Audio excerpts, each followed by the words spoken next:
Now, I personally find it rather alarming that many people in TIB12340's server, especially in the route amendments channel, are being gradually brainwashed by this low-key cult. Just want to let you guys know, and for you guys to not get influenced by this group of people, the R actually stands for Resorts World Sentosa. And in the past, there was this service. And there was also this service. And not just that. This also existed. This almost existed. This existed. Similarly, this used to exist. Likewise for this, this, this, which is just an extension of 85M to Parseris. This, this, this, 162M went to Yishun, and this one went to Chua Chu Kang. There are also these.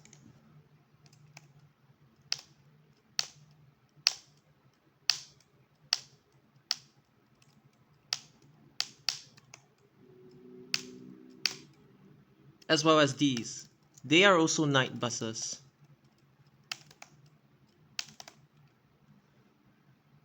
The reason why I'm saying this is because each letter isn't fixed. R is not rapid. R was never used for rapid. So in case you guys accidentally get brainwashed by them, no, R doesn't mean rapid. R means Resorts World Sentosa. And in case people want to call me out for being biased towards certain individuals, I'm here to tell you I'm not. Let me just show you an example of a, how do you call it? A conceptual rapid, I don't even like to use this term, but a conceptual rapid bus service that is kind of risky, and I'll explain why. So they came out with 700, and this is their first ever rapid service. And they only did it for fun. It's not like anything. The difference is that this person, when they did the rapid, they invented a completely new service. They didn't go and change an existing local bus service into a rapid bus service. This kind of local to rapid conversion is something that you just don't do. Okay, and in the case of this one, it's Bukit Panjang to Changi Airport, and this is what they said: 36E, downtown line redundancy, and plays this role, stuff like that. But basically, it's just the old 700, except that it doesn't go to Danyang Road, it goes to Stevens instead, and then it kind of, instead of going to Suntec, if I'm not mistaken, it actually goes to Bayfront in both directions. Oh, and Marina South Pier as well. And then they bring you to Changi Airport. So conceptually, there is nothing wrong with this service. It's just when it comes to runtime, mileage, and stuff like that, this is a little bit risky, especially since you are using MC and ECP. It's like, I kind of get it. It's supposed to revive the old 390 in a way.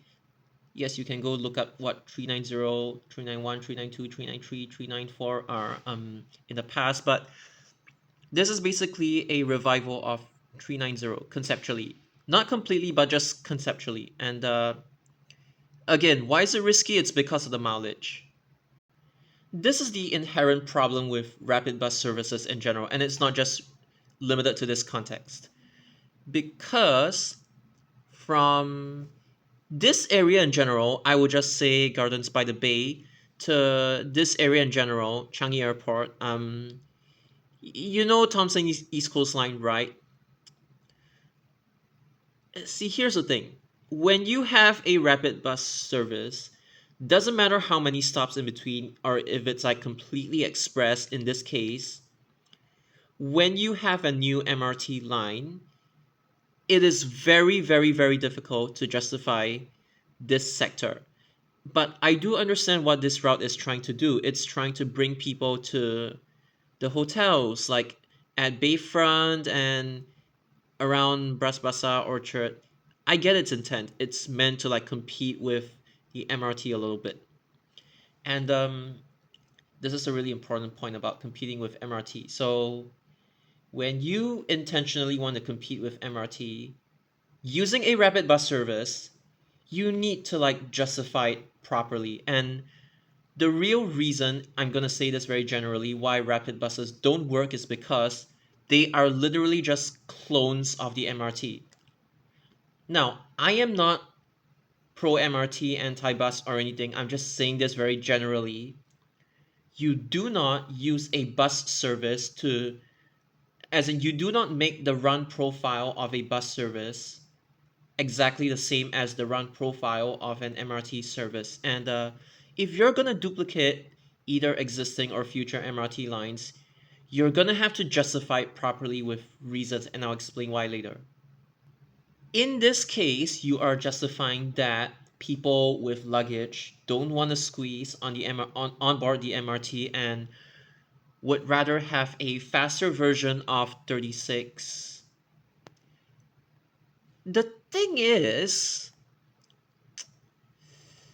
the current 36 actually goes via Suntec, which arguably it's actually much faster than this rapid route. And that is kind of like a big sign why this route is really risky to operate. I'm not saying you cannot operate it. I'm just saying it's very risky if you want to market it as a faster 36.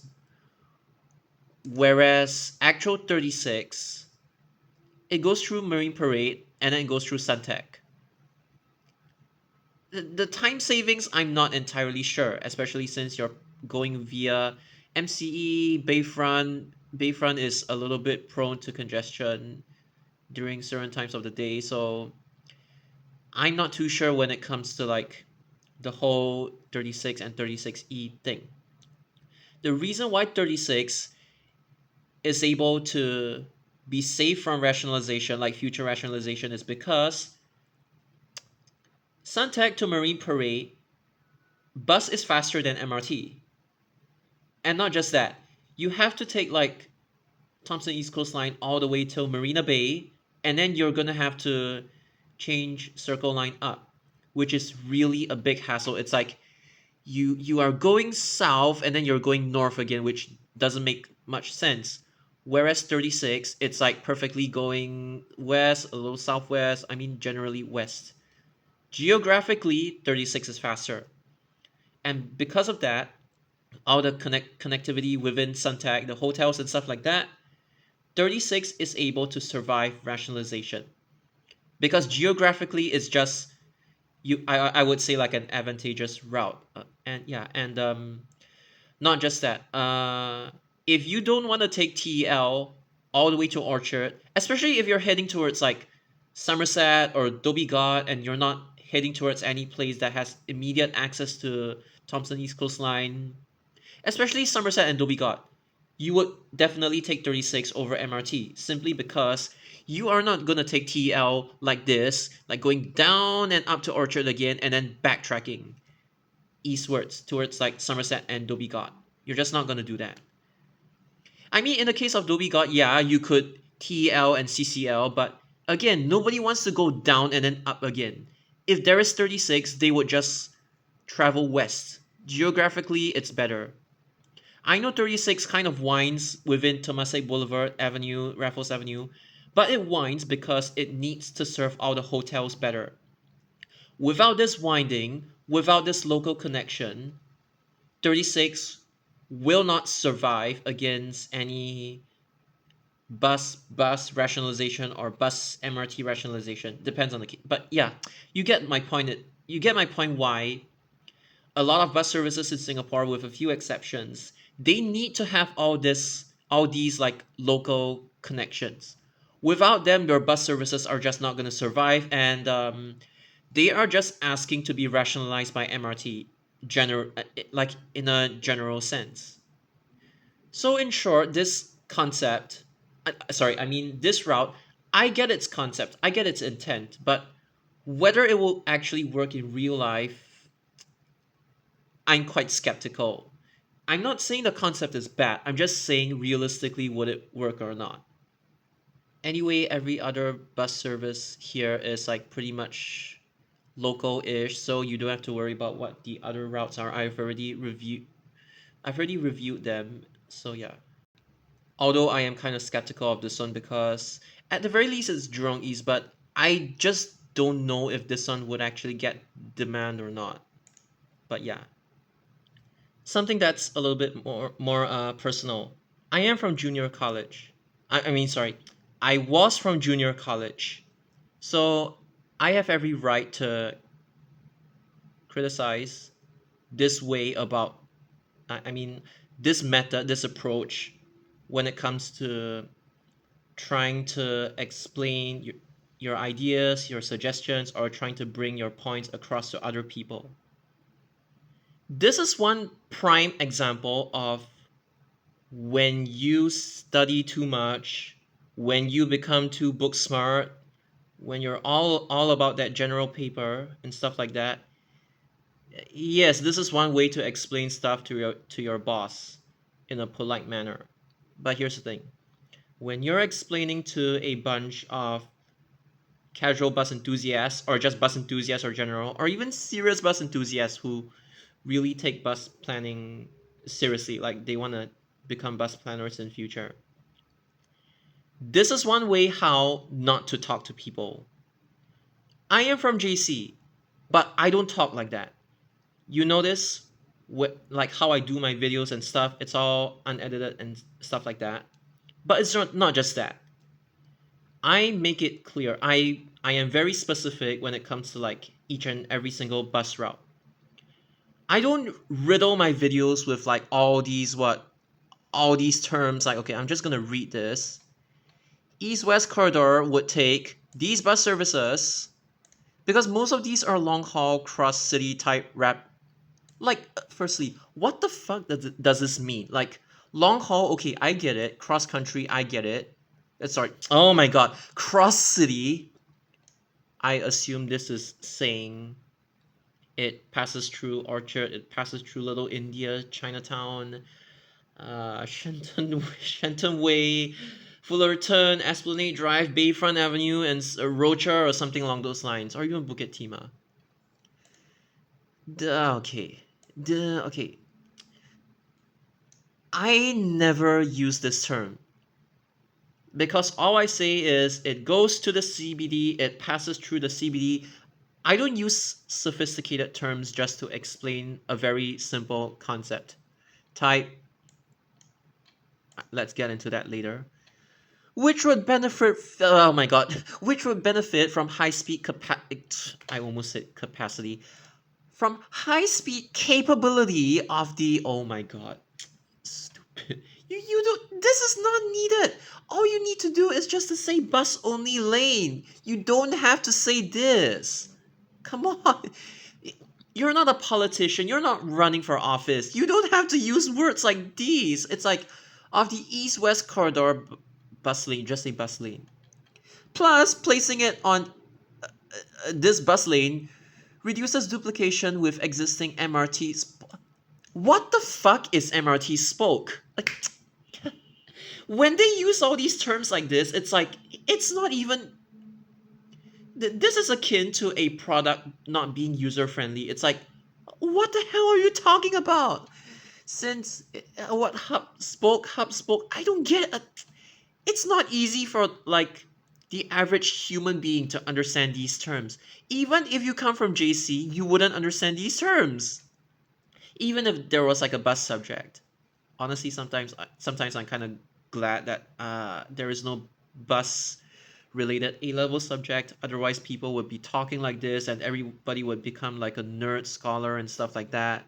This is just a really really nerdy way of like bringing across your point. It's like, since these already parallel the MRT, what the fuck? Okay, so you're saying a bus lane reduces duplication with existing MRT spokes? Since these already parallel the MRT, when you explain to people like this, nobody's gonna understand. Even I have trouble understanding what they mean. It's like, are you referring to MRT? Are you referring to bus? And what the,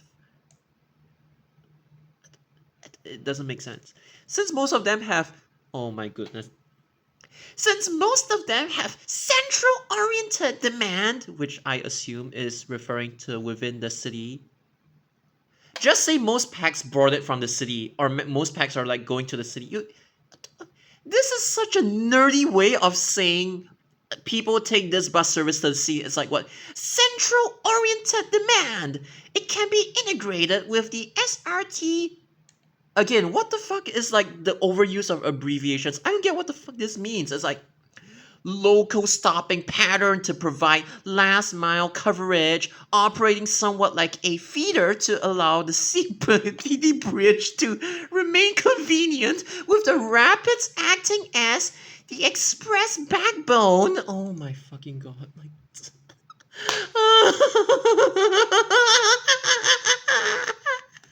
oh my god. What the Number one, this sentence is very long. Number two, nobody knows what the fuck you're talking about at first glance.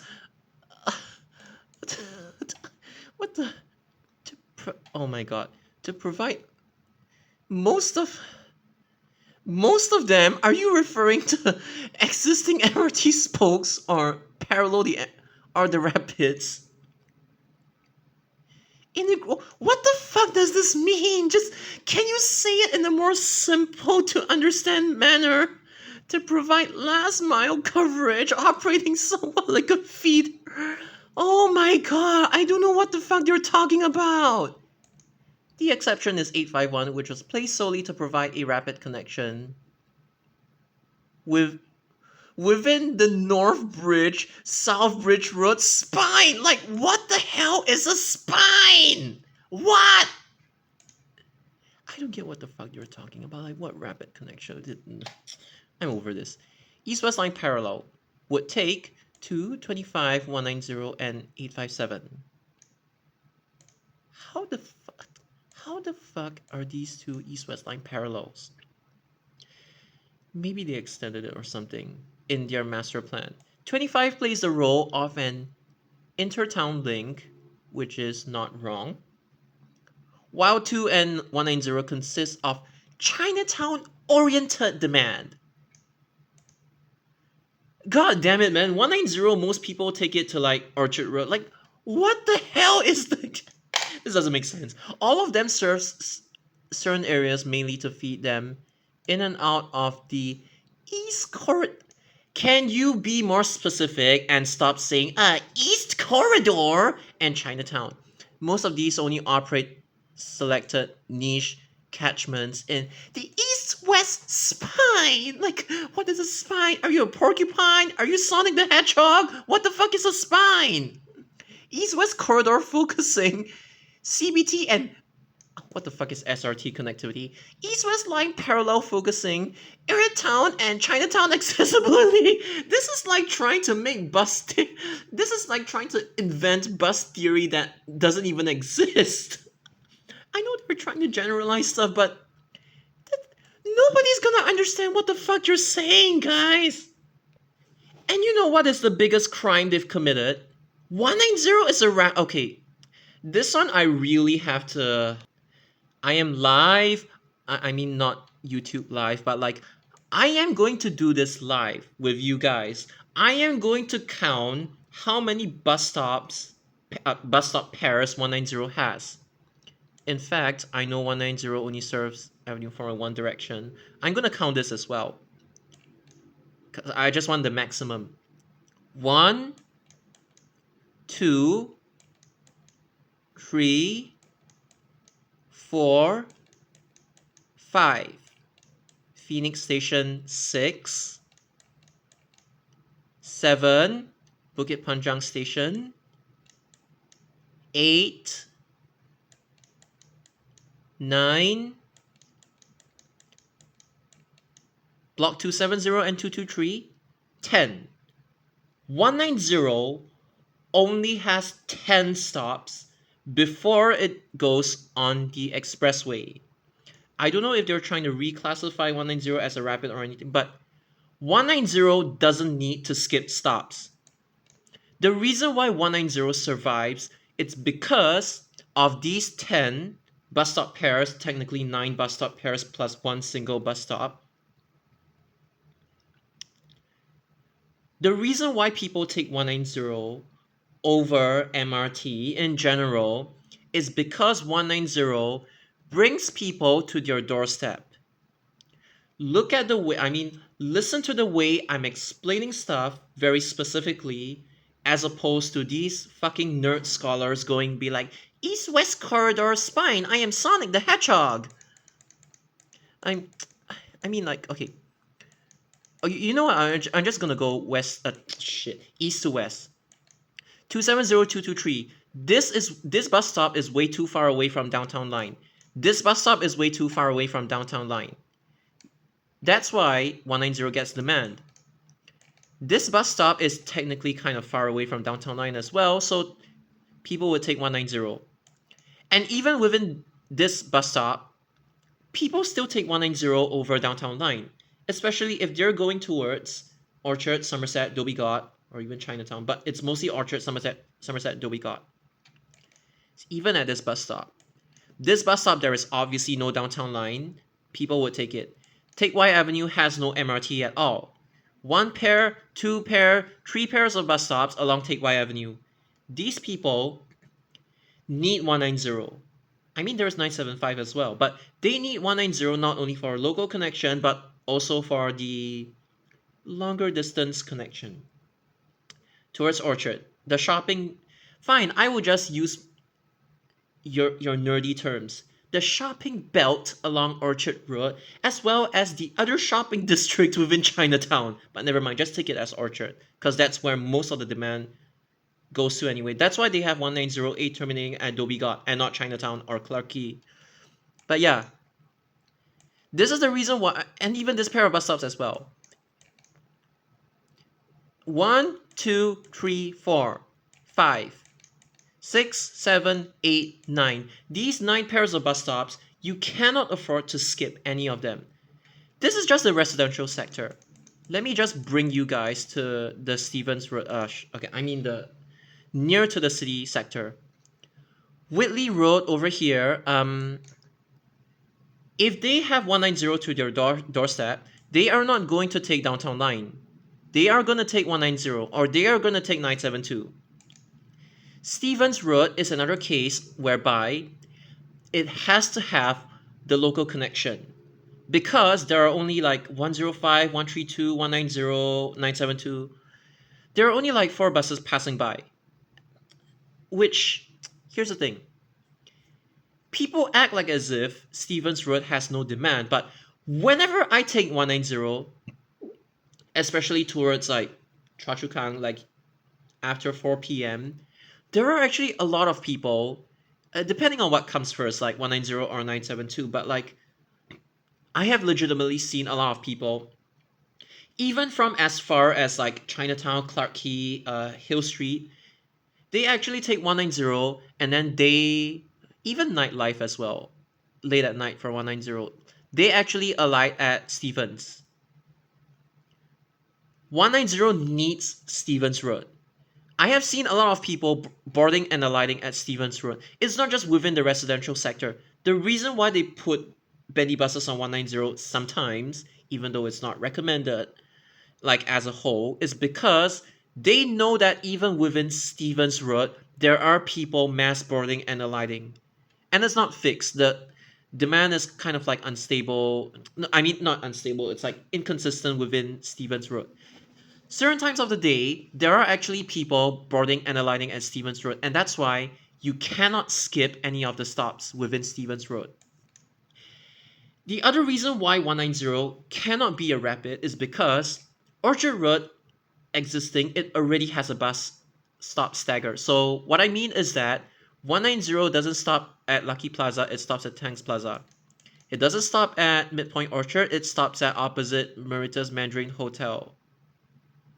Whatever the bus stop is named nowadays. And then it goes to Concord Hotel and Shopping Mall, and it stops at Dhoby Ghaut. Orchard Road already staggers the bus stop. This reduces the need for you to make 190 a rapid bus service. Not just that, Chinatown has a lot of these local stops. 190 doesn't go People's Park Complex, it stops here. Chinatown also has a stagger, like People's Park Center. A lot of people board 180 from this stop, and a lot of people board 190 from Clarke Quay as well to go back home, whether they stay in Stevens, Bukit Panjang, or Choa Chu Kang. Because even Chinatown, there is already a stagger, and even Hill Street, there is a stagger. Bus stop 6, bus stop 4. 190 stops at 6 and 2. Bus stop 6, bus stop 2.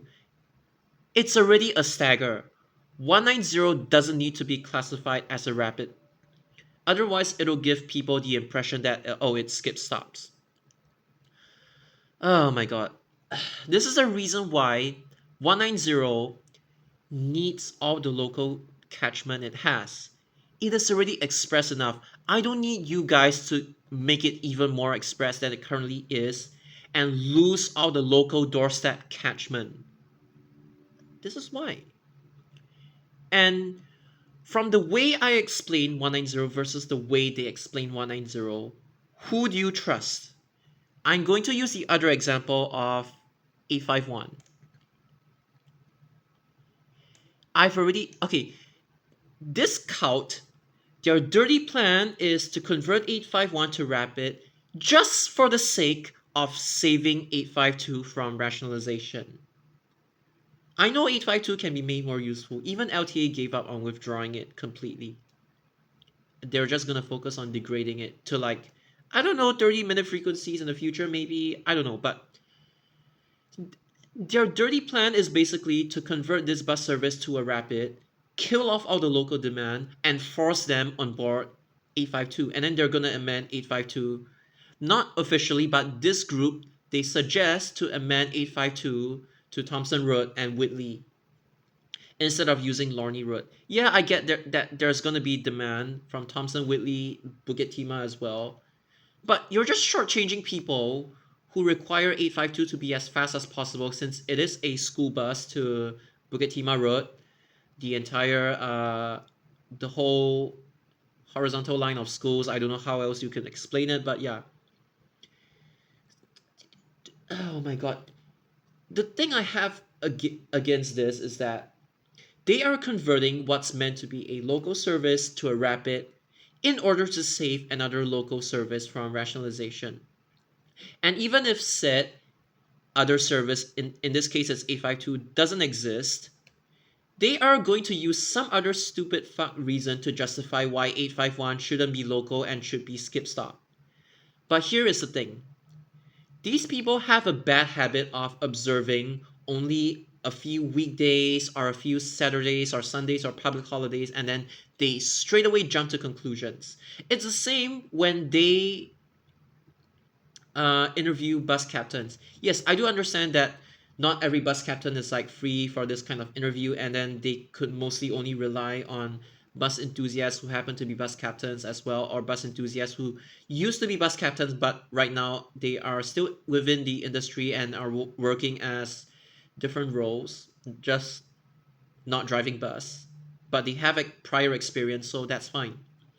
I'm fine if they do not have like enough people to survey. That's completely fine. What I'm against them is using this small sample size to draw conclusions and to make blanket statements that, like, oh, this is how bus captains feel in general. Oh, this is how this is the demand of this particular service in general. And the thing is, you need to observe a service in the morning, in the afternoon, evening, late at night. You need to know the service very well before you're able to actually draw conclusions from it.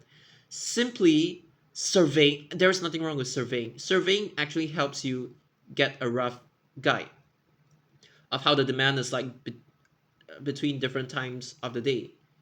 The issue is that when you use these surveys that you didn't even conduct over 5 years or what. It's just a few days or weeks of surveying and then you're going to jump to conclusions.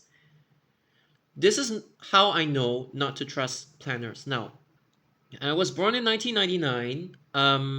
I've lived on and off in like Singapore and Japan, but from young, I have taken 851 from like 2003 onwards. All the way from the Trans Island Bus Services livery all the way till right now. I have way more experience in 851 as compared to them. I take this bus service a lot during different times of the day as well. And obviously, when I'm young, I'm not gonna say like, "Oh my god, I'm going to do like a demand survey for 851." No, I'm not smart enough. I'm not like cognitive enough to do this kind of thing.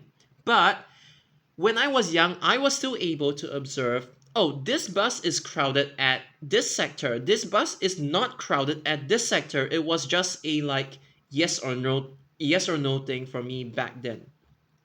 But with that, and with more and more and more observation throughout the years, I have basically learned the demand patterns of 851 in general. So I will just say, I know I'm not gonna write anything, I'll just speak. But it's fine. Hopefully you guys are actually able to understand. So 851, it brings people from Henderson to Tiong Bahru. 16 also does that. Not just that, it brings Tiong Bahru to Chinatown and Bugis. Yes, 33 and 63 also do that. But the thing about 851, why it's so unique, is because it goes to Rocha Road. Not just that, it also goes to KK Hospital, up Novena, and then from Novena onwards, it pretty much acts as like a hospital bus service and elderly bus service. And from 2003 all the way to like nowadays, excuse me, over a course of like, obviously, okay, I shouldn't count like this, but basically what I'm trying to say is that I have observed 851 since young. And all of my observations to when I was able to distinguish the different demographics, the groups of people, was that I know 851 is mostly frequented by people going to the hospitals or the elderly or people that are going to shopping at Little India. Like they would usually take it from like as far as from Khatib, from Yishun, all the way to Little India. And even from Henderson to like Little India as well, because it's direct. And 145 doesn't take them to Little India, so they only have to rely on one bus service, and that bus service is 851. For shopping at Bugis or Little India or like Chinatown, and yeah. But again, the main point is that I know this is an unscripted video, but bear with me. The main point is that 851 is a bus service that is catered towards the elderly. They need the local stop connection. Who are you to just come in and with your limited knowledge of this service and with your small sample sizes and your short duration of surveys, who the fuck are you to just come in and say, I want 851 to skip stop and be rapid? You're not only sandbagging the people going to the hospital, you're not only sandbagging the elderly, but you are sandbagging people living along Marymount, Ang Mo Kio, Khatib, and Yishun who need these local stop connections. It is not the solution to just force them on 852, their suggestion, when their suggested 852 doesn't even bring them as far as Novena, Little India, and by the way, 851E is in danger of like straight up withdrawing. So all the more, these people only have one option from Yishun, Khatib, not just that, the whole of Ang Mo Kio Avenue 6 and Marymount Road, both of which have no MRT access at all. There is no TEL, there is no NSL, it is just right between. 851 is its own corridor. And there's only one bus service from these areas that I've mentioned to the hospitals, to Novena, to Little India, to Chinatown, to Tiong Bahru, to Henderson. This is the reason why 851 cannot be converted to a rapid bus service. Look at the way, listen to the way I explain, and look at the piss poor way that they have been explaining, expecting people to understand what they're trying to do with 851. I have already given my points about.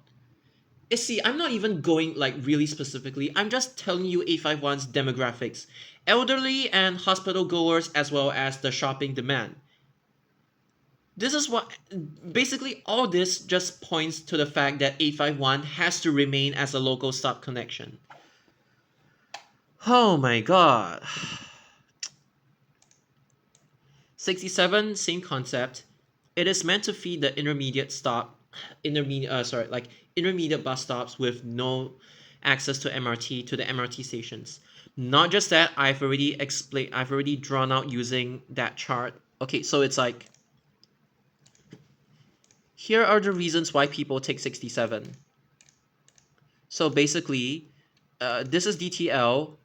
It's like one station, one station, one station, one station, correct? So yes, people do take 67 to hub spoke to these MRT stations. But not just that.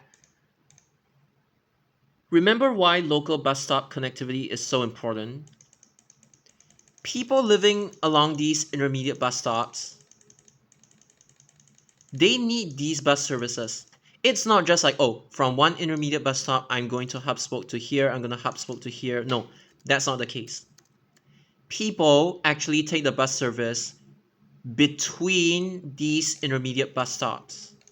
So it's like this, like this, like this, like this, like this, like this.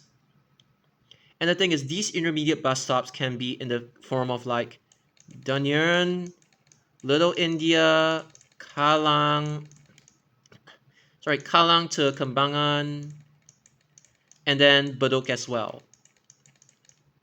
If taking the MRT is way too inconvenient for you and you have a direct bus in the form of 67, no one is stopping you from taking 67 long distance, especially if it's doorstep.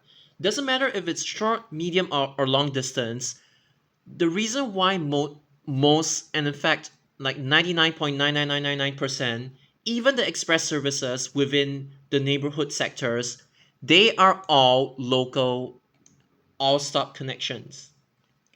The reason why they are like that is because the intermediate stops, this is where the passengers are actually coming from or going to.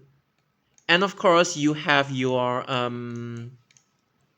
what the fuck do you call these? Like, you have your connections to MRT stations as well, if you happen to be taking the MRT.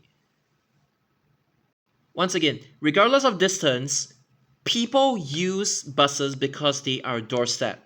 They do not take buses because, oh my god, it's fast. Well, yes, there are examples of of bus beating MRT in terms of speed, but those are exceptions, and they are an added bonus, and there's nothing wrong with it. Okay, I don't want you guys to get influenced by the anti-bus pro-MRT people. There is nothing wrong with that. I am just saying that usually the main purpose of bus services is to bring people to their doorstep and not be like, oh, I'm Sonic the Hedgehog, I'm gonna go fast. Genuinely, if they want the fastest point to point service, usually they would take MRT, or they would take CDS, which has an added bonus of like going to their doorstep. Okay, not really all, but like just one of them. It's from like the city center, and then they just pew, just like this. But CDS is different from normal bus services. That's the thing. See, even CDS is doorstep. Now I will explain service 7. There is a reason why these bus services cannot be rapid.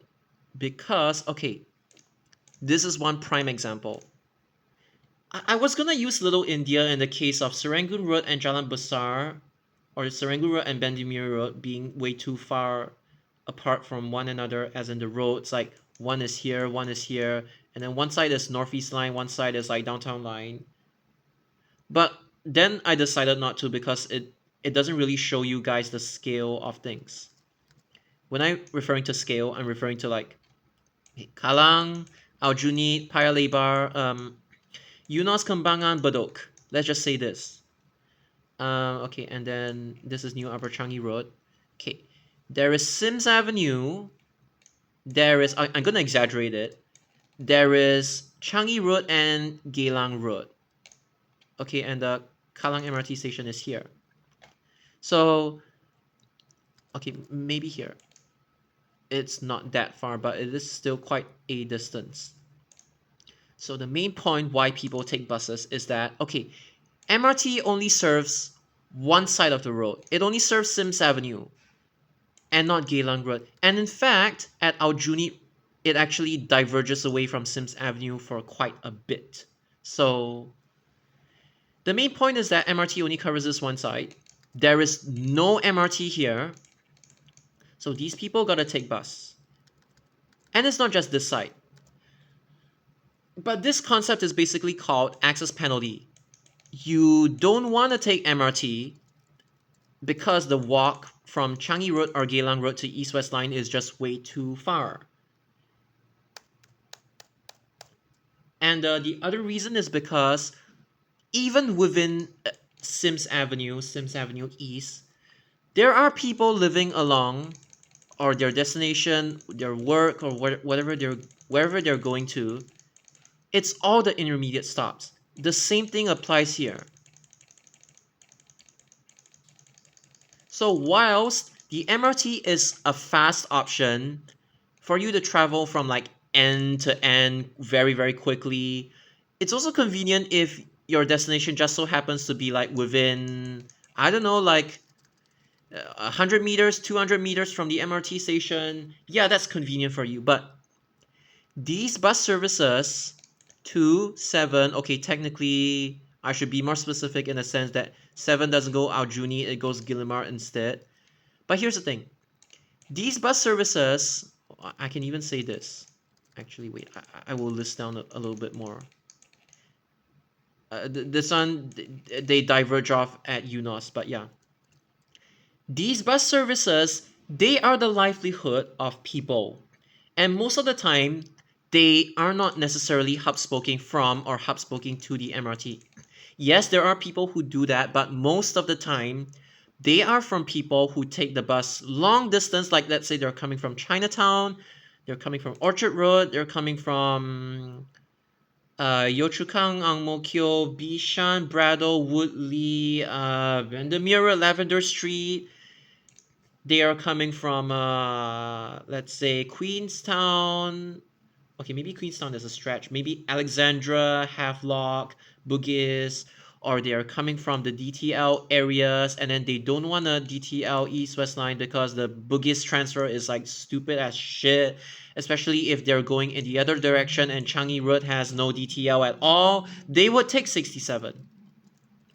People take the bus, medium or long distance, and they get off at these intermediate stops. These intermediate stops are the reason why people take buses and the reason why rapid bus services do not work in Singapore.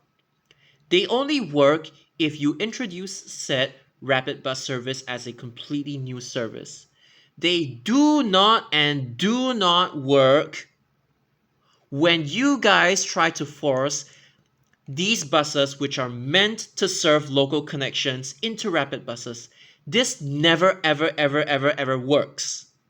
This is why the people, this cult is like low-key, not low-key, but it's like they are just delusional to the max, basically. This is why, whatever I've explained, this is why they need their local connections. People take these bus services long distance.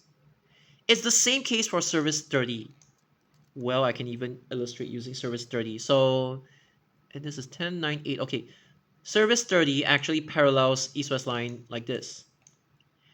People do take Service 30 from Changi Road and Geylang Road. Where are they going? They are going to Dunman because they don't want the East-West line change Circle line. It's stupid. They want to access Tanjong Katong Road. They want to access Dunman Road, Old Airport Road, Mountbatten Road, Fort Road. These are all unique connections. This is why service 30 cannot be rationalized and why it has to stay local. Because in case East West Line Circle Line poofs out, you have service 30 as an alternative, especially for Circle Line. Let's say you're coming from like Prince Edward Road area, and actually not Prince Edward Road. I'm sorry. What's that station name? I think it's Cantonment. If CCL spoils, you could take service 30. That's why 30 needs all the local connections. There are people who take 30 who alight at Cantonment, like Keppel, Telok Blangah Road, Pasir Panjang Road, West Coast Road, Pandan Loop Industrial Estate, Teban Gardens, and then it has to be local within Taman Jurong as well, which is like Corporation Drive. That's the reason why this has to be local. Not just that. The other thing is, let me just go to my. You have to realize one thing. Service 30, look at the last bus timings. Departure time from Boon Lay.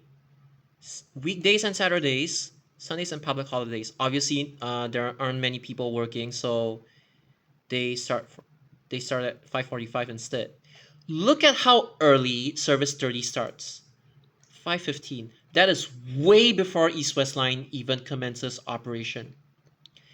These people genuinely, I don't know if they're down routes, but like these people genuinely need service 30 from basically this area, this area, this area, this area, this area, basically anything east of MCE, anything after MCE towards Badok, basically that entire area relies on service 30 to reach Panan Loop Industrial Estate or Jalan Ahmad Ibrahim, but it's mostly Panan Industrial Estate. These people rely on either the first bus or the last buses. Yeah, not just this. 23:35. Okay, this one is average, but departure times from Boon Lay. Look at this. 0020, 0020. This means that if you happen to be like nightlife, if you if you are part of the nightlife demand from Sentosa or Harbourfront, that general area, you actually have a lot of leeway before the last bus of service 30 towards Badok departs. Because of that, service 30 effectively functions as a night rider, night owl bus service in modern day context because right now there is no night bus, right? So service 30 kind of becomes the night bus. Why is the night bus so effective? Because it's local. If it's rapid, god damn it, like it's like when you convert existing services to rapids and replace the local sectors with other useless locals, you have to extend the last bus timing of said useless locals which don't even serve the exact purpose that current service 30 serves. You need to extend your last buses so that they can connect to this rapid service 30 that you made. Not just that, you're gonna have to eventually extend service 30's rapids last bus timings conceptually because it's too fast. The reason why it's like you see this thing departs Boon Lay at 0020. By the time it reaches Harbourfront, it'll be near 1 a.m. I would say, and that's actually what you want. You need the last buses. You need the last bus of service 30 to be okay. It's like, would you rather run service 30, one consolidated long distance bus service versus many others, one service 30 rapid and many other stupid useless locals that you have to extend the last bus timings like fuck? Would you rather run one consolidated long distance bus service known as current service 30 By the time it reaches Harbourfront, it'll be 1 a.m. It's simple, you save on manpower and stuff like that.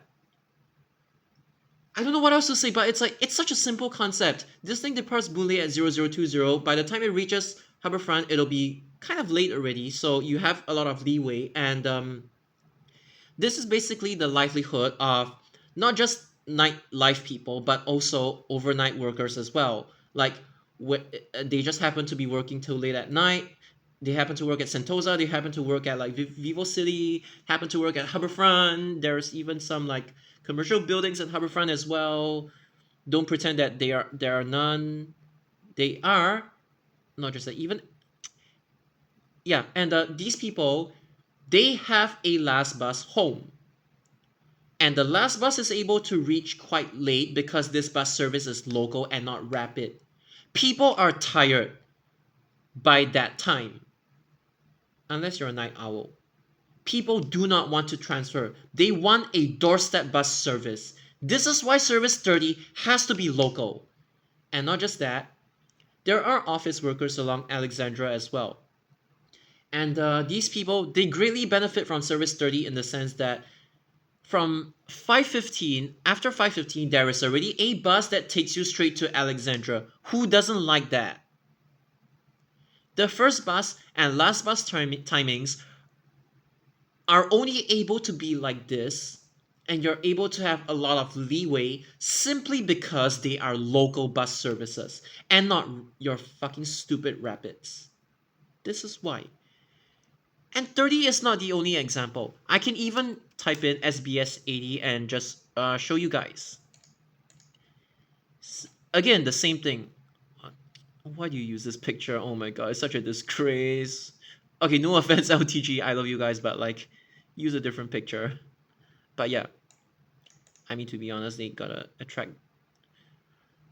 the current bus enthusiasts, right? They don't know anything else other than BYD, right? Okay, but anyways, okay, departure times from Sengkang, 2330, normal. But because 80 is local, I am able to take 80 from Sengkang if I am not able to go down to the NEL platform on time. I can take service 80, I can go to Aljunied, I can go to Bugis, I can go to City Hall, I can transfer to 63A, which brings me back to my doorstep. And this is only 2330. I'm just thankful that 63A actually ends very, very, very late at night. This is only possible because 63A, or 63 for that matter, is local. They are local. I have a lot of leeway to transfer from 80 to 63A. Okay? Not just that.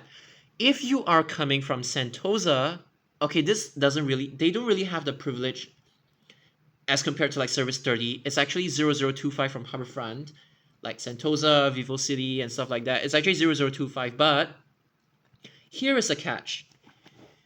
If you happen to be the nightlife people along Tanjong Pagar Road, Chinatown, Clarke Quay, Bugis, or even Geylang area, if you happen to be one of those nightlife people,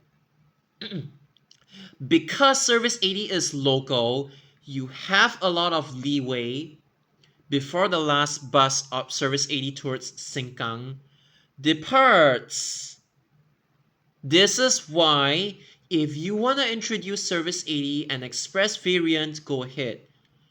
But this is why 80 has to remain a local bus service. It cannot skip stops because if it does, just like in the context of 30 and 190, you're gonna lose demand because you are sandbagging the intermediate stops. You don't overcomplicate things. Just make the bus services local stop. Done. I have explained these already. Service 2, the last bus towards Kampong Bahru. I'm not sure about like the last bus towards Changi Village, but like the last bus is able, you have a lot of leeway, especially along Geylang Serai. You have a lot of leeway Simply because service 2 is local. LOCAL. LOCAL. 各駅停車 local. All stop. I've already explained the intermediate stops, why service 2 even gets demand in the first place. You make it rapid, you are just going to make it the second MRT. And buses are not meant to do that kind of job. They are meant to be local. Service 2 survives and thrives because it's local.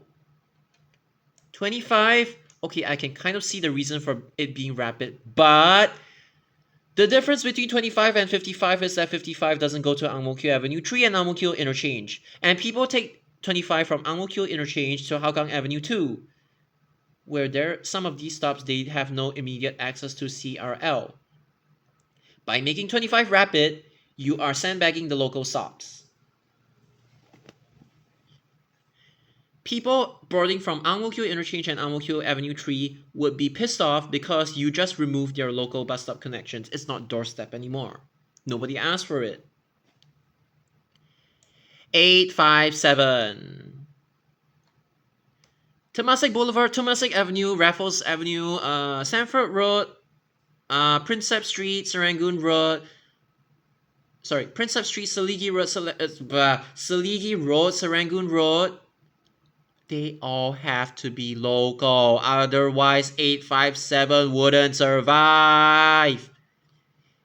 857 also has a local connectivity at Yio Chu Kang Road because there is an industrial estate nearby. They cannot solely depend on 854 and not just that. Some people living along Lantern would greatly benefit from 857's existence. They don't have to take 857 to Lantern Avenue and then cross the road, dangerously backtrack. 857 is Lantern Avenue's livelihood. You know the area that's served by 825. I mean, 852 goes there as well. 825 is for them to reach Yio Chu Kang. Okay. 825 is for them to reach Yio Chu Kang Interchange. 857 is for them to reach the outside world. And it's also for them to reach the industrial estate. This is why 857 cannot be rapid. 190 I've explained. I don't give a shit if it's like a Chinatown-oriented demand or like East Corridor and Chinatown, the Hedgehog Spine. I don't give a shit. Like, just the issue with these guys is that they try to generalize and blanket statement every single thing. They try to categorize into their own nerdy terms. All you have to do, observe one service for a couple of years and you're good to go and identify it. You don't have to be like super book smart analytical about every single thing. I don't have to, so you guys don't have to as well. Some are ridiculous ideas from that cult. Some are nonsense from them, by the way. This one is actually a good example from the people inside TIB1234T servers. So it's like they said, give 92 more demand and serve more connections from Science Park and AYE towards these areas, opening the door to CCL6 and discontinuation of this. Yes, there are some other terms thrown in as well, but this is way easier to understand. And then this is like supports these bus services being the new fastest route. And then they are like to serve new sectors along these areas. AYE, Jalan Bukit Merah, Henderson Road, Telok Blangah Way, Lower Delta Road, with an option to go to Bukit Permai Avenue, Kampong Baru Road, Telok Blangah Road, and then sectors of Ghim Moh Road, Mount Sinai Road, Mount Sinai Drive, Pandan Valley Road, and Ulu Pandan Road to be deleted. Can optionally serve, yeah, okay, they did mention Sentosa Gateway, Artillery Avenue, and Beach View. Should Harbourfront Interchange be full, 92 can follow the route of present-day 123 from Kampong Baru Road. Nothing wrong with this. This isn't like eating up any feeder service. Is just a completely new concept. Versus this fucking stupid bullshit. So number one, okay, the best way to make 92 bidirectional is to extend this side to Beauty World ITH. Of course, it is inevitable that some sectors inside will be lost, so That is kind of the downside. But okay, from Normanton Park, they extended to AYE and stuff like that. I am fine. But for the love of God, nobody fucking asked you to integrate 273. Like, first, first thing, they made the mistake of eating up 273 this way. Now they are doing it, but they're making the same mistake, but it's just a variation of the same mistake. Now, from here to here, there is already 120. So what the fuck makes you think it is okay to send a trunk service that's gonna get affected by congestion to eat up a feeder service that conceptually there is nothing wrong with? What the fuck? Like, number one, there's already 120. And even if you let it go like this, it's not gonna help because number one, there is a reason why you do not separate. Sorry, there is a reason why you separate trunks and feeders and you do not merge them. Look at this. Ideally, I'm just gonna say it very, very roughly. This is how a bus route should be. Yes, a Science Park Drive. This is kind of the feeder side of thing. It kind of acts like a feeder, but you are still serving the main roads. 28, yes. People, I mean, this is kind of an exception, but other than like this throw sector within Street 45, Street 45, 34, 32, and then it's only this sector that is trolley. Every other part of like 28 is like, it's only the ends that are windy. Every single other part of 28 is like pretty much straight all the way till Topayo. And the thing is like, yeah, you could say this is the end part, but it's like, there is a reason why 273 exists and why the black route and the red route cannot be merged. See, the traffic along this side, if you merge these two routes, you're going to bring the effects of the congestion here are going to be brought to the poor residents living near Toloblanca Heights, Street 32, and Drive. I've talked about this many times, but the cult leader just is so fucking stubborn, he just doesn't want to listen. I told people that it is fine to stretch 92 this side to Beauty World ITH, or if you want to let it be a loop service and then stretch this side, that's fine. I never fucking asked them to merge a feeder and a trunk. I never told them to do that. Why they still insist on doing that, I have no clue. They are just schizophrenic and dumb.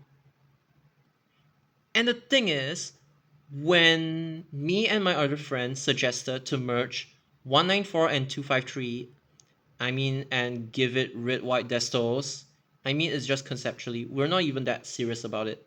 That cult actually rejected it. I don't know why. That cult seems to have control over the TIB server's route amendment channel right now. I don't know. I don't know why. It's like they're slowly brainwashing TIB people into following their cult.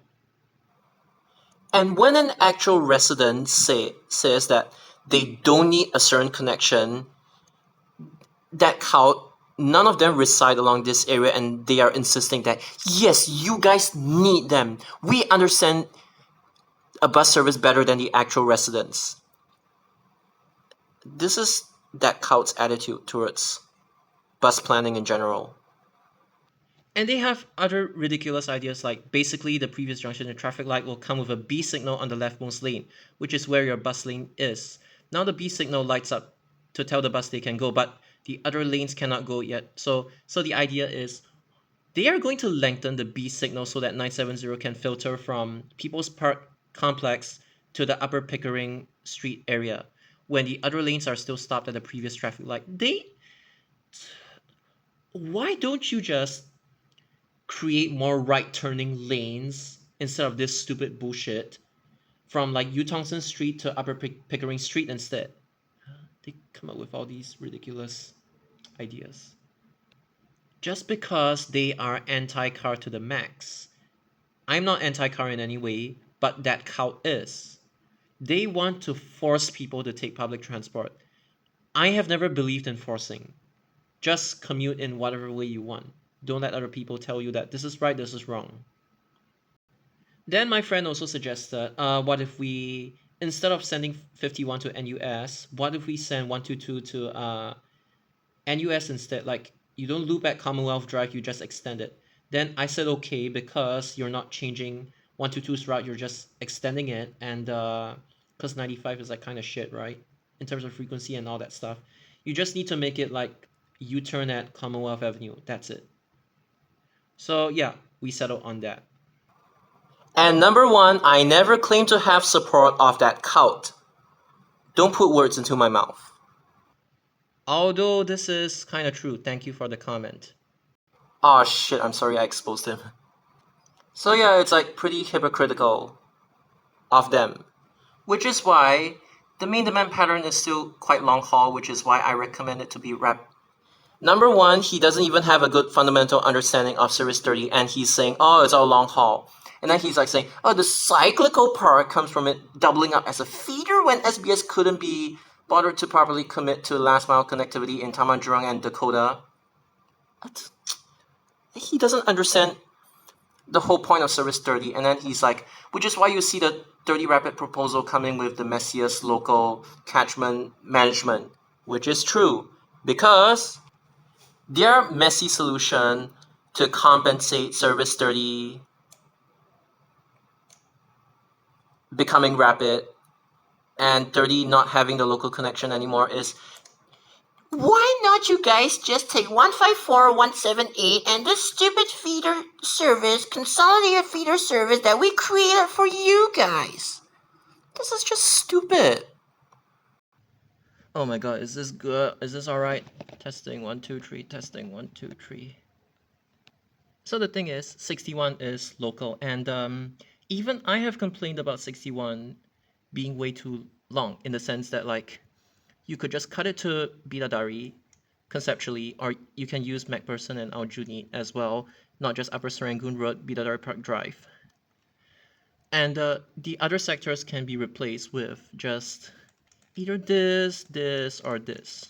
Yeah, I have said that before. But this group, when they try to rationalize Service 61, they are like just retaining the most useless parts of Service 61 and effectively making it look more and more like just 75 modified. Basically just retaining Bukit Batok to Commonwealth Avenue. And then they make it loop at Commonwealth Avenue, Commonwealth Drive as well. The issue with this is, yes, you have managed to serve Commonwealth, preserve the Commonwealth Drive connection. But from Commonwealth Drive to Harbourfront, at the very least, you're not even like. Initially, they didn't even think of what 61's purpose was. They didn't know that the difference between 61 and stuff like these is that this one goes inside Commonwealth Drive. These all don't go inside Commonwealth Drive. So the only solution to that is amending 100 to Commonwealth Drive, which they didn't even, doing the double loop, they didn't even consider this. And they are like, why not you guys just walk outside and take 100? That's not how it works. This just shows that they have a really poor understanding of like buses in general.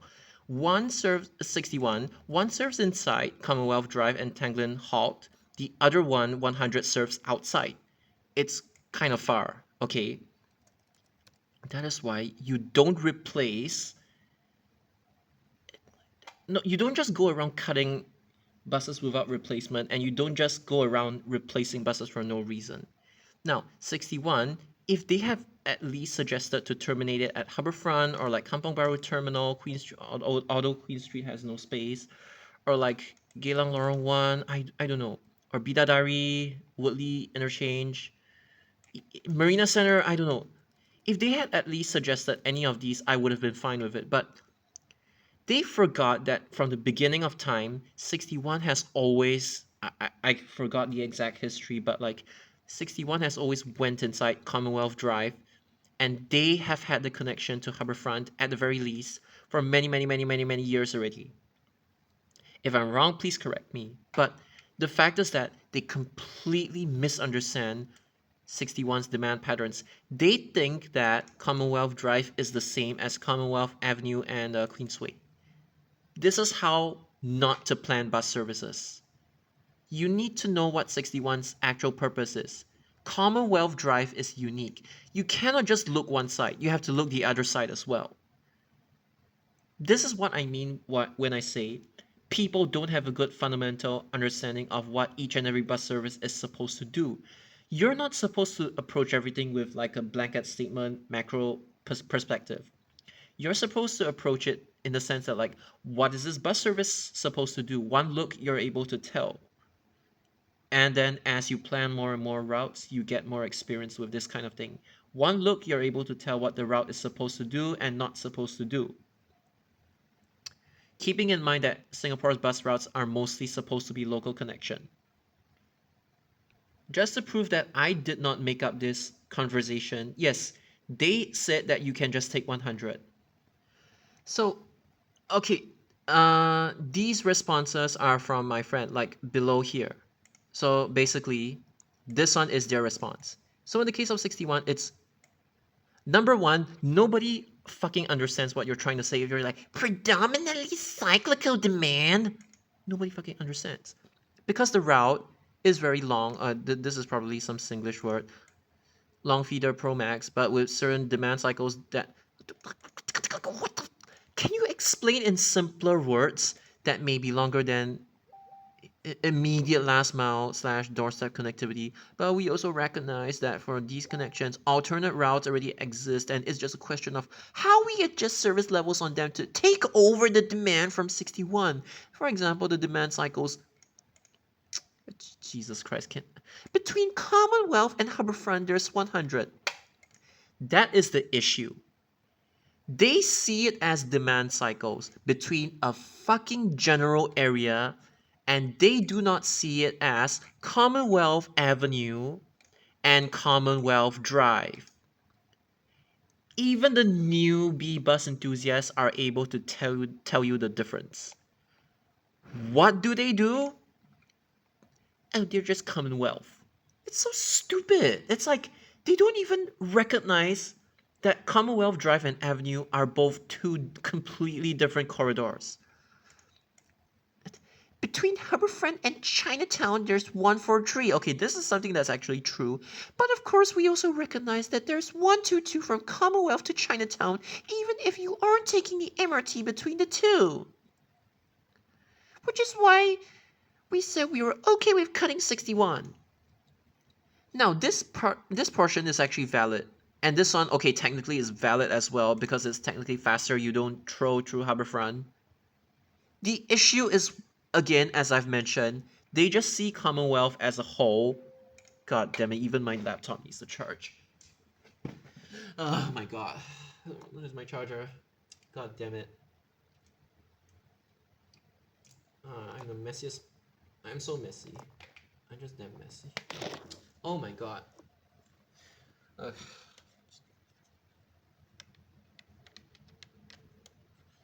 Okay, here we go. Oh my god.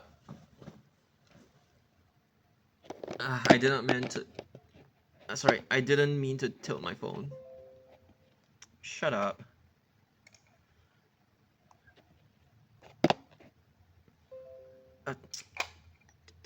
Shut up!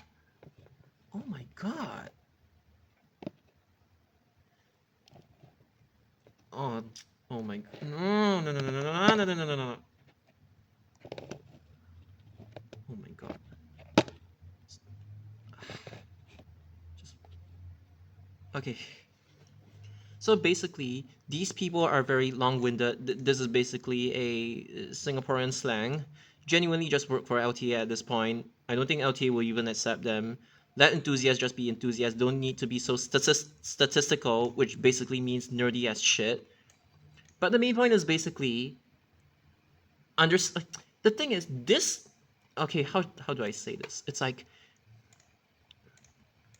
It's not just Commonwealth Avenue and Commonwealth Drive. Shit.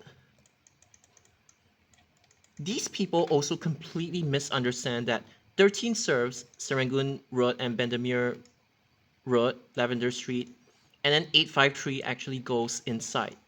The fact that these people are completely myopic or blind towards the fact that bus services are meant to serve different catchment areas and not the same catchment area.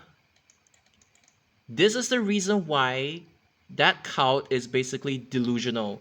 They see it as one general area. They don't care. They just want to make everything, make every single bus service conform to their ideal bus route types. They don't even truly give a shit about commuters. They just want to do what they want to do, and they couldn't care less if you are sandbagged. Like you have been relying on Service 61 for years, and then some mofo just tells you to just go take 100, just go take bus 100 outside. It's so stupid. Basically, these two examples of not knowing that these two are completely different. I would say corridors in this. I don't even know what's the definition of corridor, but like the fact that they don't even realize that they are different is really really alarming. In case you guys cannot see, yeah, here is the full thing. Jesus, my phone doesn't want to behave again. Again, like I've mentioned, when you use 100 to cover the loss of 61, you are sandbagging people along the main road. There are consequences for not just sending one bus here, but sending one bus here carelessly. Yeah, there are consequences. It's not even one, it's like the only bus service. This is just like bus planning gone wrong. Whereas for stuff like this, it's not that bad because you aren't really changing 307's purpose. The only thing that I would say is this sector is like a little sus. Like this is the current route, and the old 307 actually used to go inside here, so this is kind of like a maximum catchment thing. At least it still touches outside, albeit in one direction. But the reason why they amended it 307 like this is because they found out that people didn't want to use these two bus stops along Take Y Lane. So, and then when you serve bus stops like both directions, people they are able to from 190 and from 975, they are able to hub spoke to 307 using this bus stop pair. And that's the reason why 307 eventually got amended to ply both directions of Take Y Avenue. By doing this, you are not allowing. Okay, the issue with this is that you only serve Take Y Avenue in one direction, and the other issue is that people along, let's say, this area, especially Choa Chu Kang Central, they want a direct bus without going to Choa Chu Kang interchange and then backtracking again. They want, this is also the other reason. People from here, they take 307 and then they want the same bus stop connection so that they are able to access 190 more easily. Okay, in case that was like too... Alright, this is better. Sorry. So from 307, they take it from these bus stops and then they hub spoke at the bus stop here at Take Y Avenue. The issue I have with this 307 amendment is that, okay, this sector is fine. This is what LTA usually does anyway. Or even SBS SMRT, they usually do this in the past when it comes to amendments. This one is by cutting off this connection, the bus stop pair, so that people aren't able to access 190 easily from 307. I get this is a maximum catchment thing, but this is a complete misunderstanding on what 307 is supposed to do in the first place. 307 from here hub spokes to here, and then from this area as well also hub spokes to 190. Both sides. This is why 307 is designed in this particular manner, for a seamless connection between these two bus services. I know this kind of thing it's a skill that takes quite a long time to develop. It's fine, but I need you guys to eventually realize that the reason why 307 is even routed like this is because of 190 in the first place.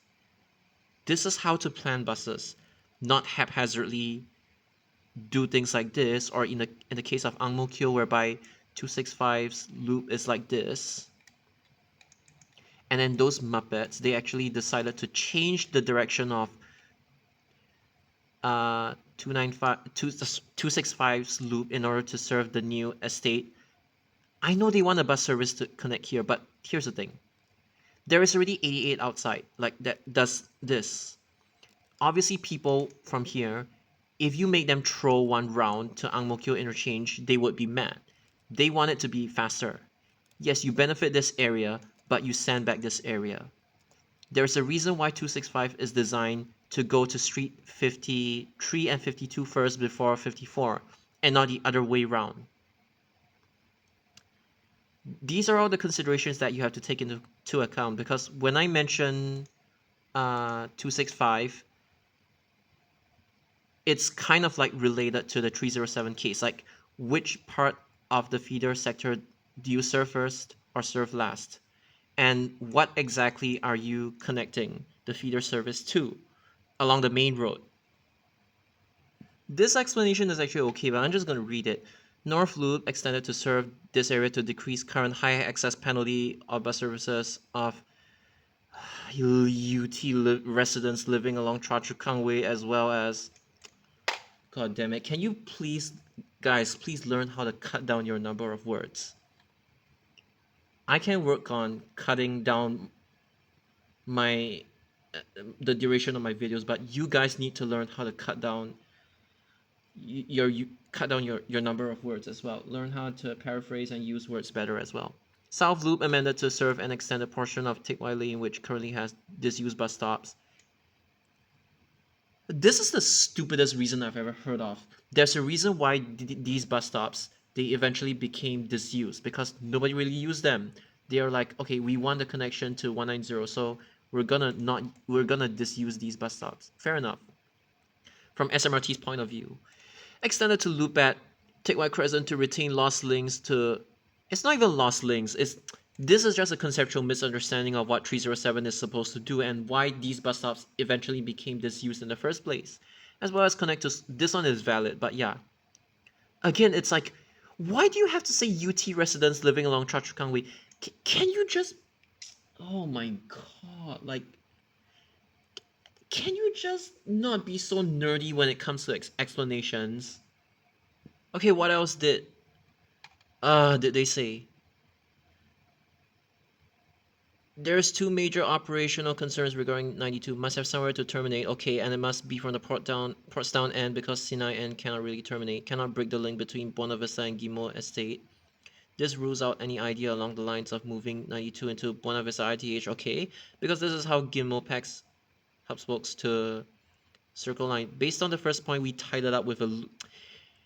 273 is a feeder. There is no such thing as a loose end, you dumb fuck. Again, there is no such thing as a loose end. What other nonsense? Okay, this is referring to why I brought up the Resorts World Sentosa thingy. Yeah, clowns. I'm sorry guys, like, I'm just getting lazier and lazier. That's why I'm showing all the responses from here. Cause like, yeah, it's self-explanatory anyway. And basically, feeder services, people need the 3.2 km fare cap. Otherwise, they wouldn't be incentivized to take these feeder services anyway. And these feeder services, they tend to have the highest fare box recovery rate. So having a 3.2 cap doesn't really matter. More people take them anyway, as opposed to when they are not feeders. Like, compare 116 and 315. Will people actually take 116 even though it's faster, knowing that 315 has a fare cap? This is something that you have to think of. And yeah, my own responses as well in blue. So, and my friend said you're clogging up the express service since now you only pay for your own sector. So basically what they're saying is that if you don't take an express bus through the express sector, you are only paying local fare. It's like they're overcomplicating things, and they're kind of like, they're killing off what makes an express service as an express. it's like 979X only taking. I know 979X charges normal fares, but it's like taking 979X only from Choa Chu Kang Crescent to UT MRT and not taking it through the express sector, and this kind of defeats the whole purpose of having an express service in the first place. Which, yeah. So he also brought up the point about like 660M, and then I added on that people actually use 665 and 654 as feeders as well. But basically, I also brought up the point about how 43E is unique compared to 43, the airport road sectors, and that's why even though there's express fare, people are inclined to take it because 43E and 12E, they serve areas that their parent services do not serve. In the case of like Rocha Road, Ophir Road, as well as Airport Road. And then, okay, I haven't read what the hell this is, but yeah, throwing a fit. Uh, you know what? I'm gonna open this in a new tab. Bolsters connectivity for residents along Pongo Drive, Buangkok Drive. Just say increases. And Ang Mo Kio Avenue 10. You don't need all this fancy language. All of which currently, it's not a GP exam, general paper exam. You don't have to you don't have to like force paraphrase it using tougher words. It's like do not have high accessibility into the city due to the surrounding areas and amenities.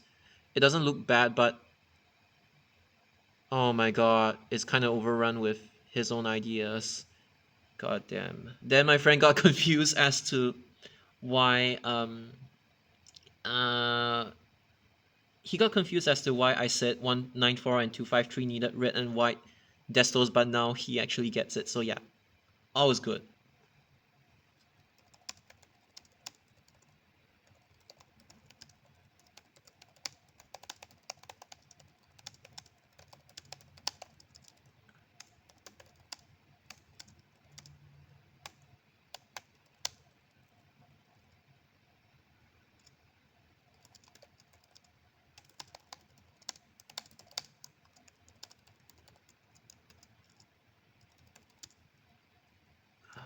Okay, and I'm just letting him know because that's not his real name anyway. So, hello, we are actually live.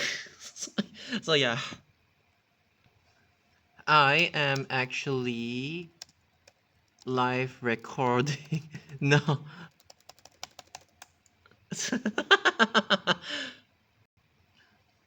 Damn, I cannot even finish roasting them within 1 hour 30 minutes. My footage is on 127.51 now. Sorry, 50. I might as well just adjust up. 56 now. No, it's not 3 hours. Okay. Oh my god. These are just bloopers. I don't edit them out anyway, so you guys know that my videos are 100% genuine. I may script them a little bit sometimes, but I never fake anything. Alright, let's actually go look at this shit. Actually, this doesn't look that bad because it's like, this is one example of something that has promise because you're going from Pongo. Shit. I cannot think. The brain rot has got to me. Pongo Coast to New Pongo Road, Pongo Drive, Pongo East. So conceptually, it's gonna be a little bit like 678, but then it goes Buangkok Drive, cuts through the estate, Buangkok Green, and then it cuts through Ang Mo Kio Avenue 10, 1, CTE, Bendemeer Road, this. Oh my god, I cannot believe okay, this is Lavender Street. I almost forgot the road names. I know them, I just forgot them. Lavender Street, Balestier Road, Momin Road, Newton Road, Scott's Orchard, and then it goes to the CBD, Maxwell, New Road, Kampong Baru Road. I think they wanted to serve Chinatown on the other bound, so I think that's why they did this instead of like going Keppel Road. So and then they terminated it at Harbourfront. This is something that actually has promise. It's also similar to 80 getting an express service. The reason why 80 has to remain local is because Okay, how do I explain service 80? It's like, okay, I'm sorry if my screen zooming is like kind of off or anything, because it's hard to balance everything with this setup that I have. So service 80, at a glance, I'm not saying completely, it's actually, service 80 is kind of like, how do I even put it? Like this. Yeah, service 80, it's like, it's touching northeast line. This one is like to Clark Key, and then it goes to east-west line till Aljunied, and then it goes back to northeast line. Because there is this whole, I know this is not to scale, I am so sorry, but basically, okay, this is Bugis, right? And then this is Clark Key. From Clark Key to Bugis to Aljunied, and then to Kovan. Okay, technically there is this Geylang East Central as well. Because this part is like kind of circle line. People actually use 80 to skip the annoying Serangoon transfer from Circle Line to Northeast Line because they are overcrowded. I mean, Circle Line is overcrowded, as you guys know. So Service 80 gets demand from here to here, but especially because it's not just duplicating Northeast Line; it's a bridge between Northeast Line to East West Line and then back to like Northeast Line. That is the reason why Service 80 has to remain local, and that's all the intermediate stops, those that aren't served by either line, purple or green, like Northeast Line or East-West Line, as well as all the intermediate stops. They rely on Service 80 to Kovan, Hougang, Sengkang, basically from the city to the residential. This is why Service 80 succeeds and why the last bus departs Harbourfront at 0025 to Sengkang.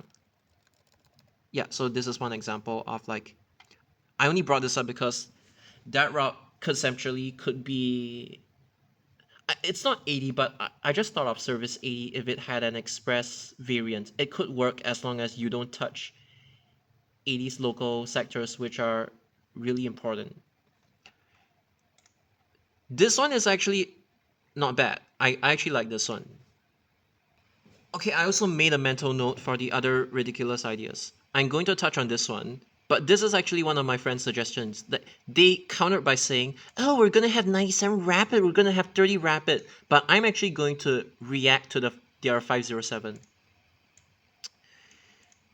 These two I've already talked about. The reason why 246 cannot be green and white plate is I've explained this before. So if we actually go to okay, oops, okay, I'm going to.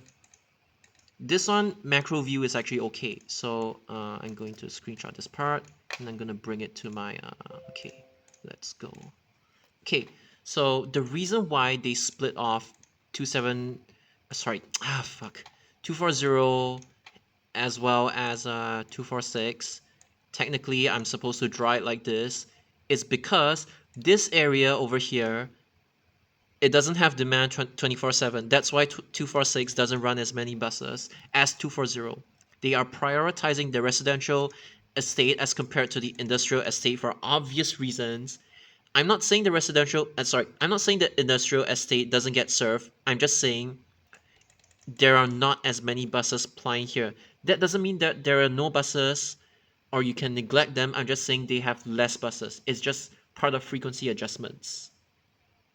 Okay, where was I? I just took a break just now. Okay, so 240. They are prioritizing this part because it just simply has more people using this route on a 24-hour, not 24, it's like on a daily basis, basically. You get what I mean. There are more passengers along this part of the route as compared to like this part of the route. And not just that, 246 actually has this thing whereby it actually brings people from Boon Lay Avenue into Boon Lay Drive, and it is the only bus service that actually does this. Even 258, I think 258 is actually the reverse. It brings people from Boon Lay Drive to outside, but it's 258 doesn't operate like daily or anything. I completely forgot, but yeah, 246 It has this hub spoke from outside, the outside bus services along the main road, and it brings people inside. That is the reason why you cannot merge 240 and 246, because they just have two completely different purposes. Yes, they look similar, and it is really tempting to do so, but don't. I've already explained. This loop is the reason why 246 is needed and cannot be merged off, as well as the prioritization between this corridor and this corridor as well. I mean, technically like this. 246 is also longer than 240 on average, I think. But yeah, 240, it needs a quick turnaround. 246 can take its own sweet time for maximum coverage to bring people from this area to the industrial estate. It's essential.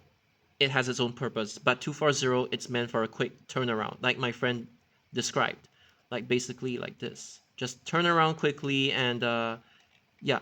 240 is quick. 246 is meant to be the windy one in this sense. It has more coverage because it has here. These services have two completely different purposes and should not be merged. Is what my point is. My point. Okay, where am I? Now the other thing is that I don't understand this. When you merge these two together, the 323 portion would actually lose its 3.2 kilometer fare cap. Yes, you could technically, I don't know how to say this, but like, I need a map again. I know it is very, very tempting to, let me just delete this. I know it is very tempting to, 872 or 872 now is like this, right? And then 333 is like this. I know it's tempting to merge them in this fashion, like basically make them do this. By the way, you cannot do this because, as I've explained in the other video, you have to serve Chinese Garden MRT first, like this. I don't want to explain this again, but the reason why you don't merge 872 and 333, I mean, if you really wanted to merge 872 and 240M, okay, that's fine. It is reasonable because it's along the same direction. I mean, you could just make it do like this. You're on a red and white desktop, it's fine as well. It it is still plausible in this sense because this one, it's like kind of out of place. But what isn't out of place is 333. If you're gonna do this, the one big issue is that, look, Bukit Batok Road sometimes can be prone to congestion. Not just that, IMM along this area is very, very prone to congestion along the northbound side. This congestion will affect the other parts of the route for existing 872. So this is why you don't merge services carelessly. This is why 98 has to. I've talked about how 98 has to serve this area and not this area and cannot be merged with 333 because they have completely different purposes. You don't want 98/M to get trapped in I mean the congestion along this side of the road. You don't want it to. You want it to take the fastest way like this for 98/M. Two different purposes. Do not merge them together. Do not try to make one consolidated service do every single thing. In this case, I'm sure you've also heard of like their delusional ideas to make 49 a green and white plate service, have an anti-clockwise and a clockwise loop, and then there was another whole reorganization which doesn't make sense, and then they wanted to make it so that there is like a conceptual 49M, which is so stupid. Like 49, it is not broken. I know Jalan Ahmad Ibrahim gets congestion prone sometimes, but this doesn't give you the autonomy, or I don't know what that word is. This doesn't give you the authority to just make it so that these bus services are gonna serve a different purpose. The reason why they even suggested this was because, look, my friend is a Taman Jurong resident, and these people are scolding a Taman Jurong resident for saying that for just speaking about their own experiences based on their own observations, that they don't really need a north-south link between Taman Jurong and Jurong West 71. In fact, they have in the form of like 98, 49. But because these people are extremists, they wanted everything to be fast connections. I want rapid buses and everything. They pooped out a 49M that is direct from Taman Jurong to, I don't know, from Jurong East to Taman Jurong to Jurong West 71 and sending it to Tengah. So I told them this idea is rubbish. 98 and 49 transferring to another service already suffices. Like there's already 872 and stuff like that. And then in future, there are probably going to be services that link these two areas like Jurong West E71 to Tengah as well. There are probably going to be new services. So I was like, please don't tunnel on this. So it was kind of my fault, but I suggested 171. Why not you extend 171 beyond Tengah? Because here's the thing, I would rather you extend 171 to Pongo Coast as opposed to extending it beyond Tengah to somewhere along Taman Jurong, because there is just no ITH near there, and Boon Lay has no space. I only came out with this to deflect and distract them from tunneling on 49G/W or M. But in reality, 171 should. I just think this thing should just stop inside Tengah and not continue to like Jurong West E71 or Taman Jurong unless the residents actually ask for it. If the residents ask for it, good. If they didn't ask for it, you don't tell the residents that they need a bus service. This has always been that Coutts problem. Now, oh my god, it's 1 hour 41 minutes and 53 seconds. God damn it. I'm gonna talk about the last thing on my agenda, 507. God damn it, I am pissed off.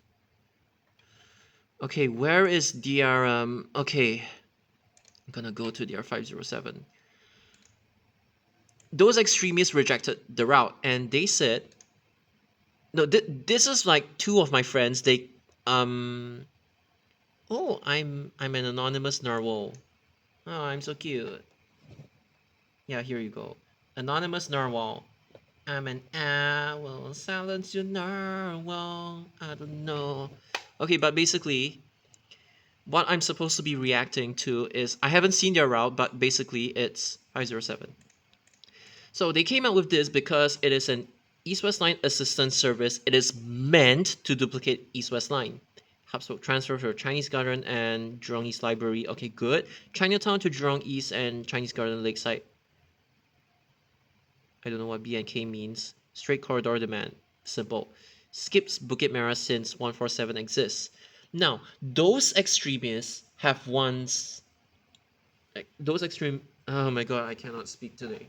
Those extremists, they, especially when lying down, those extremists, they have been saying stuff like, why not we have a bus service that just touches Bukit Merah Town Center and is rapid? It does not call along any other stop of Jalan Bukit Merah. Well, you have the whole, since that area is like mostly elderly and it's bus dependent, people would be asking why a particular bus service doesn't call their doorstep stop.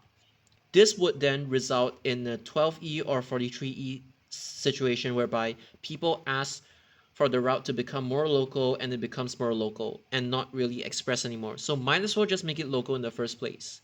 Express services and local services, they have different purposes.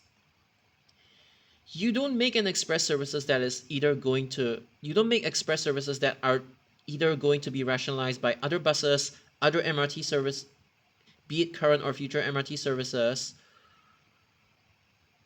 or what the, okay, what I meant to say, you don't make bus services that are going to be rationalized by either current or future bus or MRT, other MRT or bus services, and also you do not make express services that are just asking to be converted to a local bus service. They need to have purpose. So the purpose of this one is, oh my god, what's happening?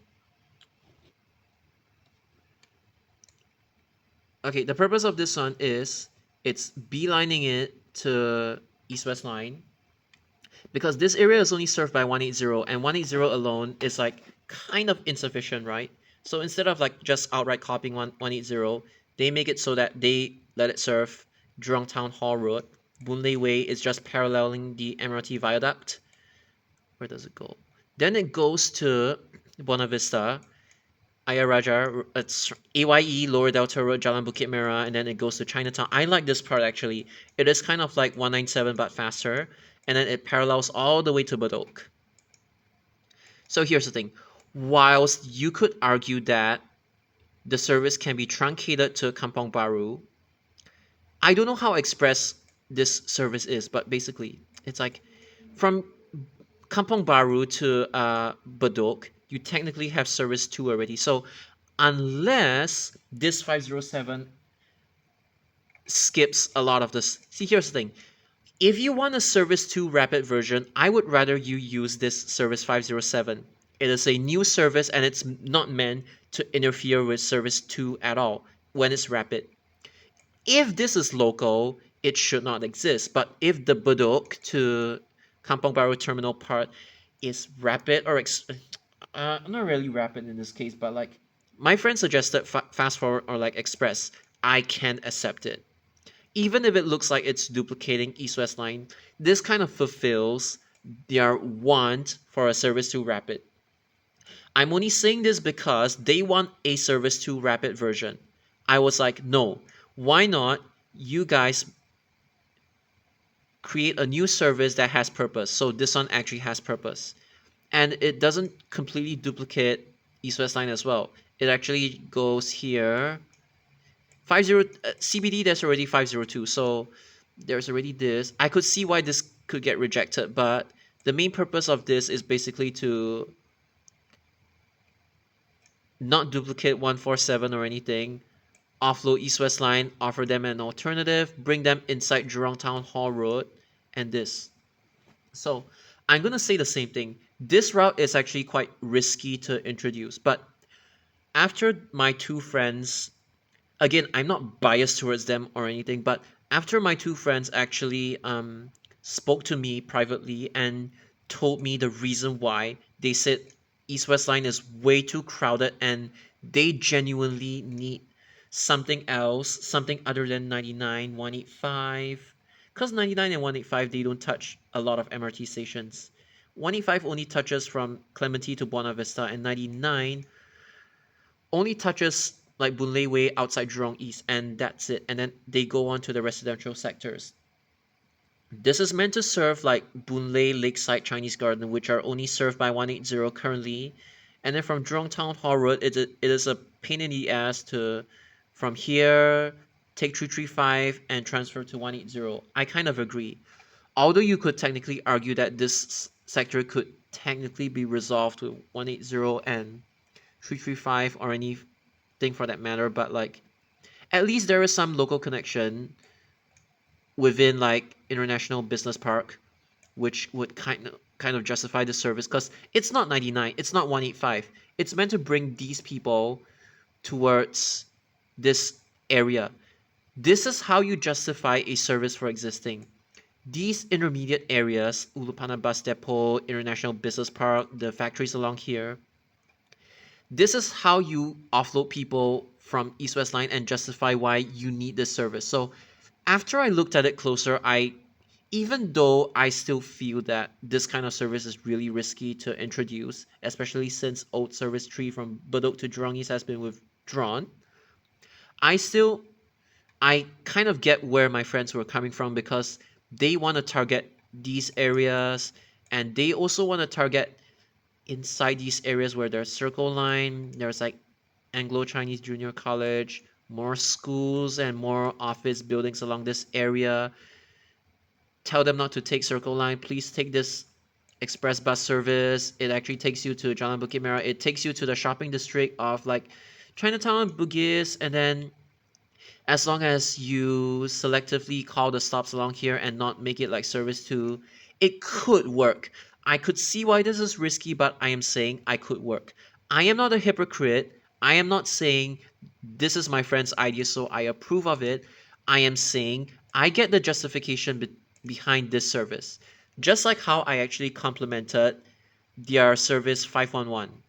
These are services that, as long as you're able to justify to me correctly, even if I don't 100% agree, I am able to see it. See, here's the thing. I give them the creative freedom to experiment with all their rapids and stuff like that. I didn't stop them from like saying, hey, you're not allowed to feeder integrate at all. I thought they were only going to be doing it for like a few services and that's it. I did not expect them to come up with like a whole reform of the entire Singapore bus network. That is not what you're supposed to do. I thought it was just like, oh, just a few rapids, and most of them are just gonna be like normal rapid services conceptually. And then I thought the feeder integrations were just limited to a few, but their ideas in general, like that cult's ideas, they just break a lot of like basic fundamental principles of what a bus is supposed and not supposed to do, and they break a lot of principles when it comes to planning Singapore bus routes in general. Yes, there are exceptions, but they are exceptions for a reason. I gave them the creative freedom. I did not expect them to just come up with a an entire rework of the system, cutting away at least half of Singapore's trunk routes and force converting them to rapid, introduce new trunks that don't make any sense at all. And yeah, and when people called them out for it, the leader especially was very, very stubborn, and not just stubborn, but very rude to my friends and the members in TIB1234T's server as well. This is something that I am just not going to tolerate. It's fine to share your ideas, but you don't be so stubborn to the point whereby you want everybody to conform to your own ideas. That is the thing. You want to introduce new rapid routes, you want to uh, adjust the bus routes a little bit. I don't mind. That is what bus enthusiasts, we as a whole, do anyway for fun. Some of them are like kind of serious or like semi-serious. That's fine, but it's like I did not ask them to like rework the entire system into something that's complicated, something that's like resource draining, and something that nobody's able to understand, and it's mostly like just self-serving. I did not ask them to integrate all the feeder services. I did not ask them to convert existing local services into rapid services. I did not ask them to use trunks to eat up feeder services or merge feeders into intratowns. I did not ask them to use 92 to eat up 273. I don't know why they're so stubborn in like trying to get rid of 273 when there's nothing wrong with 273. Keep in mind, I have nothing against this cult, but I definitely have something against their ideas and the way they're trying to shove it on the server's members. That is not correct. That is not the right way to do things. You don't come in, just force people to accept your ideas, and when they fight back against you legitimately, when you try to touch 518 or anything, you go around being an immature fuck. I hope they learn how to accept other people's opinions, and I hope I don't have to make a part 2, 3, 4, 5, 6, 7, 8, 9, 10 to this series. I want it to end already, please. It's taking up so much of my time. I mean, all I'm getting is my YouTube money from this, so yeah.